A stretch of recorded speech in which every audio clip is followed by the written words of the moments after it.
I'm Malcolm Derikx. I'm the creator of Pit of Eden, and this is the True North Country Comics podcast.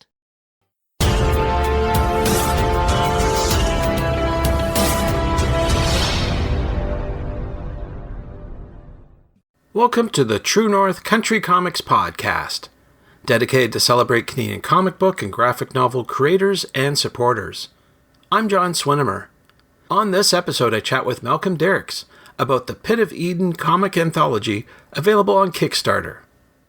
Please like and subscribe to this website by hitting the subscribe button so be notified about new podcast interviews and article posts. This podcast is available wherever podcasts are enjoyed. Please like, follow, and subscribe. Malcolm Derikx is a comics writer based in Toronto, Ontario, having created comics for over 10 years with the Toronto Comics Anthology, Hogtown Horror Anthology, and other publications. In addition to working professionally as an editor in the animation industry for Work It Out Wombats and Alma's Way, Malcolm has received nominations for the Joe Shuster Award based on many comic book contributions. Edited by Emily Stewart, Malcolm's current effort is the Pit of Eden comic anthology, available through Kickstarter. Featuring 14 stories of black and white comics, illustrated by creators around the world, including Canada, the Pit of Eden story goes like this. Outside a small town somewhere in North America, a seemingly bottomless pit filled with an unidentified liquid has been discovered. Experts are baffled, and as the Eden substance spreads, strange incidents begin to occur. Voices sing in dead languages, bodies morph into unexpected forms, old gods arise, and make themselves known. So without further ado, here's my chat with Malcolm Derikx about the Pit of Eden comic anthology, available on Kickstarter. So Malcolm Derikx, thank you very much for taking time to chat with me. Yeah, of course. It's an absolute pleasure. It's great to chat, but before I get going with all the questions, I would like to know, what was the first comic book that you read? So I was thinking about this, and I do have a very strong memory of the first comics I read. When I was a little kid, my dad had a comic book collection, and I would sneak down to the basement and pull out all these old floppies. And one of them was, I don't remember what the name of it was, but it was all the Avengers go into space and they're fighting Thanos, and it was a big kind of crossover event. I think it's literally the first Infinity War or something. And I was just completely over the moon about it. I had a vague understanding of all the characters at that point because I was that young. I was I know that's Spider-Man. I know that's Captain America. I don't know who the big purple guy is, but that's the first earliest memory of me reading a comic book, I think, was reading that and just being there's so much spectacle and aliens and fights and this is wild. Yeah, that's the first one. So wow, that sounds very overwhelming, but at least it got you going and intrigued you, I guess, to read more. So that's pretty totally. Cool. Totally. Cool. Well, good stuff when you're growing up, but I'm wondering who or what inspires you to create today?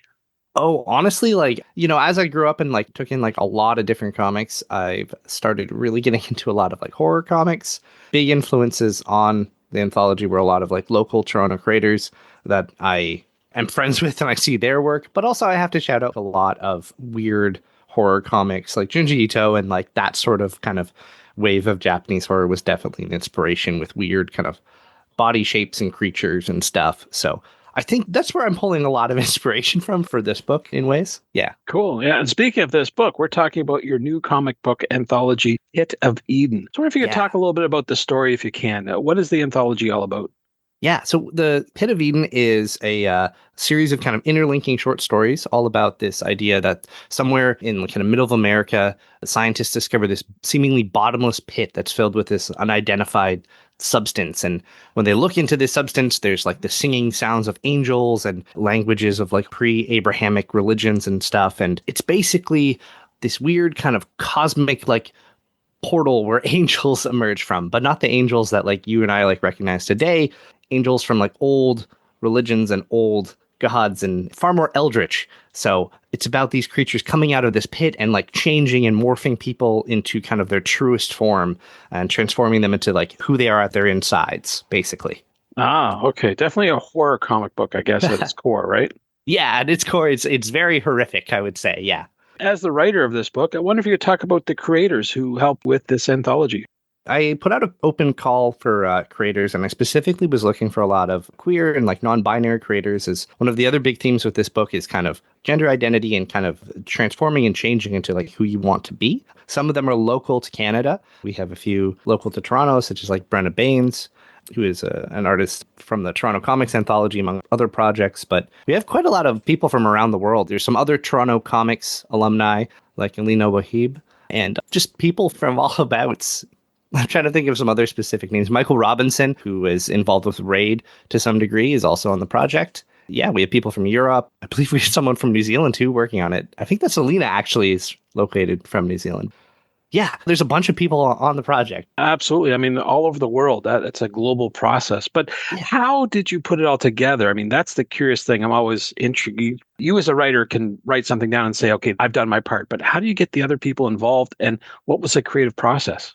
When it came to putting the whole project together, I couldn't have done it without my editor, Emily, who also was one of the editors on the Toronto Comics Anthology. Shout out to her. I had all these ideas running through my head of like stories of change and transformation and stuff. And she helped me kind of narrow it down and focus it together, focus it on like the themes that I wanted to talk about. Once we had that in place, it was just putting out the call and explaining the project to people. This is what it's about. It's going to be stories that are about weird kind of body transformations and old weird history, like forgotten history from ancient Babylon, and people were responsive to it, but I couldn't have done it without that like focusing from creators around me.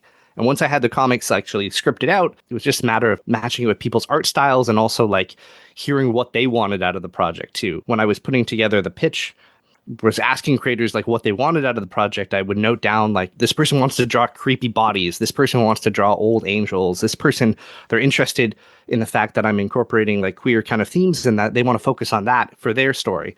So then it was just matching matching the stories to the person that would fit it best, I think. Yeah.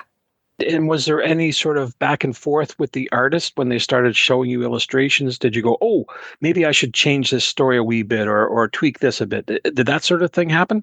Oh, absolutely. When it comes to my creative process, I really think comics work best when it is like a conversation between the writer and the artist, especially with a project that's so built around transformation. I think it'd be kind of not genuine to have a project where it's just my vision. I wanted people to put their own spin on things and add things to it. So I kind of messaged people and said, hey, if you want to add details or like if you want to switch stuff up, I was really open to hearing from them. Some people just wanted to go 100% with what my script was. And I was, okay, cool. But I wanted to have that room for dialogue and conversation. There were changes made to a few different scripts, and I'm pretty happy with that. There's changes to character designs. Sometimes I would write out pages and I would have like an exact vision in my head. And then as soon as I would see the artist's layout, I was like, this is a better idea. You've constructed it in a way that I didn't think of, but that's what comics are about. It's conversation. Yeah, there's a lot of input, I would say. Great. This question, I don't know, it might be an obvious answer, but I've got to ask you, why is the comic book in black and white? Oh, yeah. The boring answer for that is, Monty, it would be lovely if it was in full color, but not something that I think I would have been able to afford 100%. That's, I think, the boring answer to it. But also, like, there is kind of joy in having like a restriction like that, having black and white to work within. It's kind of interesting, like seeing what people can come up with when it's like a limited kind of color palette. And some artists did a really great job of making like shadows kind of pop and move around the page. And a few of the stories in the book come to mind that where I'm like, wow, we really took advantage of the shadows here and like the interplay there. Yeah, honestly, it's a money thing mostly. Oh, okay. Because I thought it was an homage to your Japanese manga horror that traditionally is in black and white.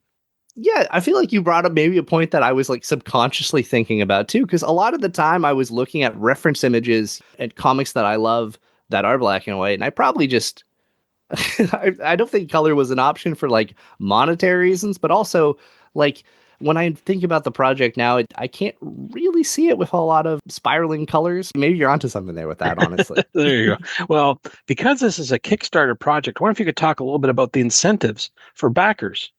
Absolutely. So we have some really cool incentives. Beyond the book itself, we have a collection of stickers that have been made that feature some of the weird creature designs from the books. We have two frogs stuck together, weird kind of ancient, biblically accurate angels. So angels with eyes on their wings and weird wheels on wheels, like flowing into each other.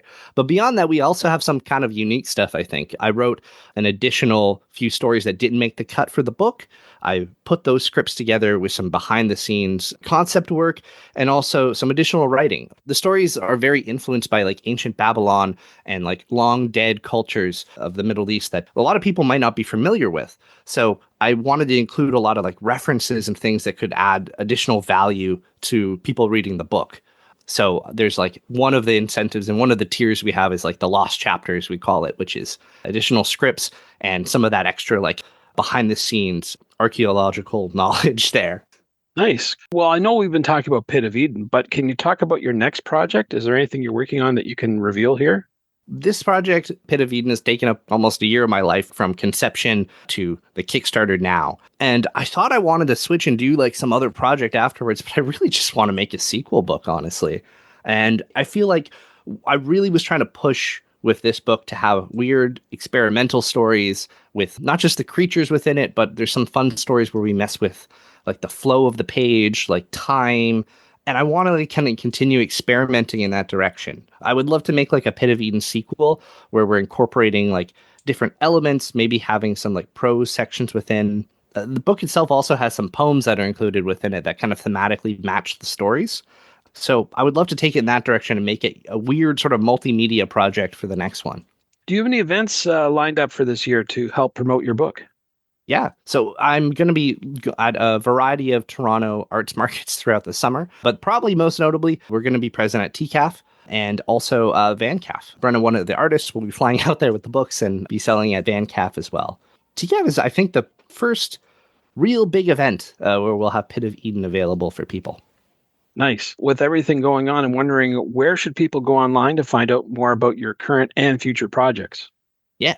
Everything is kind of focused in on our Instagram page that we have. So it's at pit_of_Eden. So Pit of Eden with underscores in between there. That's where you'll find updates on the book and future projects going forward afterwards. Yeah, that's the main hub for it. Thanks to Malcolm for the chat. You can discover more about Malcolm online at malcolmderikx.com, and that's MalcolmDerikx.com.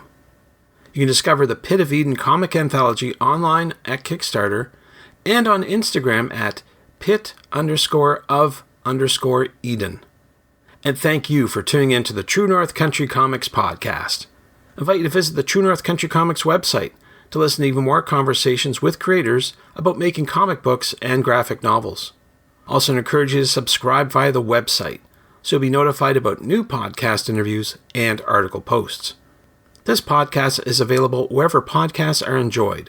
Please like, follow, and subscribe. You can follow along True North Country Comics on most social media platforms, and you can send any and all feedback to john@truenorthcountrycomics.com. Thanks for tuning in. Come back soon for another episode. Bye for now. True North Country Comics podcast is copyright True North Country Comics, copyright 2026.